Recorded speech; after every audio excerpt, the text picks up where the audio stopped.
Bah oui, il m'a rejoint, c'est l'heure d'accueillir Xavier Louis qui anime les plus beaux détours de France, ce réseau qui regroupe les plus belles petites villes de France qu'on peut retrouver sur le site www.plusbeaudétours.com et puis dans le guide des 100 plus beaux détours réalisé avec Michelin et qui est offert dans les villes labellisées. Bonjour Xavier. Bonjour Benjamin, bonjour à tous. Bon, après les Hauts-de-France, on effectue une longue transversale qui nous ramène dans le Midi.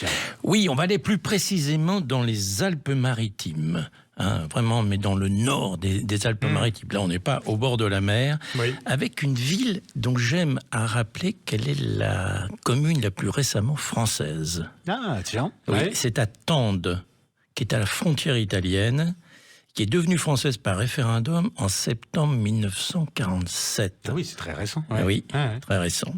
Il s'agit bien d'un détour. C'est vraiment éloigné des grands axes. En voiture, d'ailleurs, on conseille plutôt pour rejoindre Tende de passer par l'Italie, par Vintimille, exactement, et de remonter la vallée de la Roya. Moi, je conseille un bon plan, c'est de prendre le train des Pines, qui est le train qui part de Nice et qui remonte vers Tende. Alors, il y a des horaires bien aménagés pour faire ça dans la journée. Partez le matin, vous rentrez le soir à Nice, et ça c'est vraiment... c'est un très bon plan. Bon, alors qu'est-ce qu'il faut voir précisément à Tende ? Comme dans tous nos plus beaux détours, d'abord, c'est de faire une balade dans la ville. Ouais. Et alors, ce qui est assez remarquable, alors, c'est une cité un peu montagnarde, en fait. On est vraiment déjà dans les Alpes. Et il y a 11 chapelles baroques. On a compte pour une ville qui a un peu plus de 2000 habitants.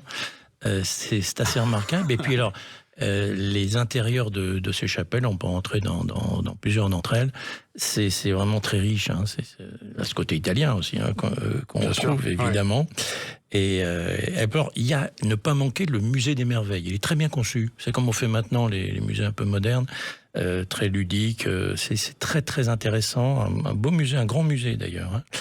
Et puis, pour les plus courageux, alors ça se prête aussi à pas mal d'aventures, de balades dans la vallée des merveilles.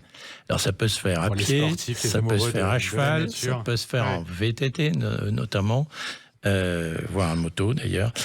C'est aussi un bel endroit, un beau détour. Et en matière d'animation, qu'est-ce que vous nous proposez de beau à Tende ? Là aussi, l'été, nombreuses visites culturelles sont proposées. La route du sel, les 28 juillet et 18 août. Les Lascaris, c'était une histoire d'une famille. Toujours sur Tende, les 11 et 25 août. Les Lascaris, 11 et 25 août. Et puis, il y a des festivals. Les Passeurs d'Humanité, c'est demain et après-demain. Autour des orgues jusqu'au 26 juillet. Des expositions, des visites nocturnes de la ville. Alors, les visites nocturnes, c'est les 18, 24 juillet et 7 août. Et puis, des soirées musicales, encore, on va en retrouver dans tous nos détours au mois d'août. Il y en a plusieurs qui sont prévus. Un véritable menu à la carte pour satisfaire tous les goûts à Tende. Et ben voilà, pour ceux qui n'ont pas eu le temps de noter les dates, vous retrouvez bien évidemment la chronique de Xavier Louis en podcast sur sudradio.fr. Puis on peut retrouver toutes ces informations sur Tende en allant également sur le site www.plusbeaudétours.com et dans le guide des 100 plus beaux détours qui est offert dans les villes labellisées. Merci beaucoup Xavier Louis, à demain. À demain.